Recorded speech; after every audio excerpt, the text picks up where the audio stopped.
السلام علیکم ورحمۃ اللہ وبرکاتہ۔ 1 منٹ کے مدرسے سے سبق نمبر 63۔ نحمدہ ونصلی علی رسولہ الکریم۔ نمبر 1، ترجمہ اذکار نماز۔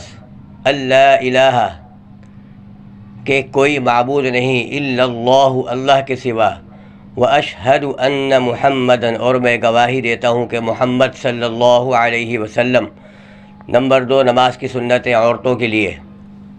نمبر 61، سجدے میں پاؤں کھڑے نہ کرے بلکہ داہنی طرف کو نکال دے۔ نمبر 62، خوب سمٹ کر اور دب کر سجدہ کرے، پیٹ اور دونوں رانوں سے اور بازو دونوں پہلوؤں سے ملا دے۔ نمبر 63، کوہنیوں کو زمین پر رکھ دے۔ نمبر 3، بڑے بڑے گناہ جو بغیر توبہ کے معاف نہیں ہوتے اور ایک گناہ بھی اوپر سے نیچے گرا دینے یعنی جنت سے جہنم میں لے جانے کے لیے کافی ہے، مگر اللہ تعالیٰ جس پر فضل فرمائے۔ نمبر 61، اللہ تعالیٰ کا کوئی فرض جیسے نماز، روزہ، حج، زکوٰۃ کو چھوڑ دینا۔ نمبر 62، کسی مسلمان کو بے ایمان، کافر، خدا کا دشمن کہنا۔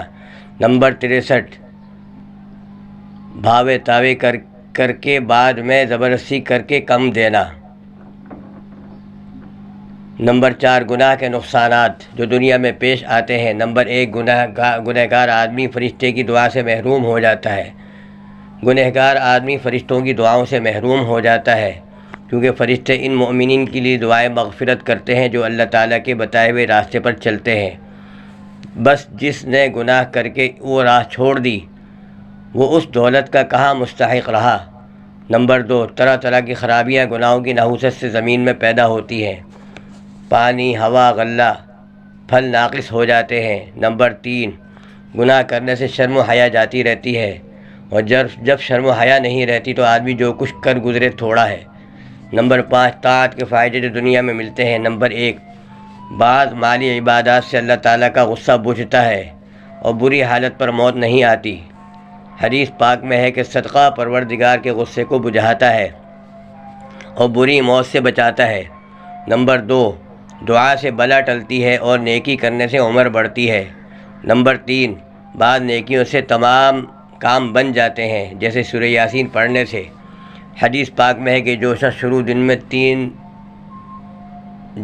دن میں سورہ یاسین پڑھ لے اس کی تمام حاجتیں پوری کی جائیں گی۔ اللہ تعالی ہمیں عمل کی توفیق عطا فرمائے۔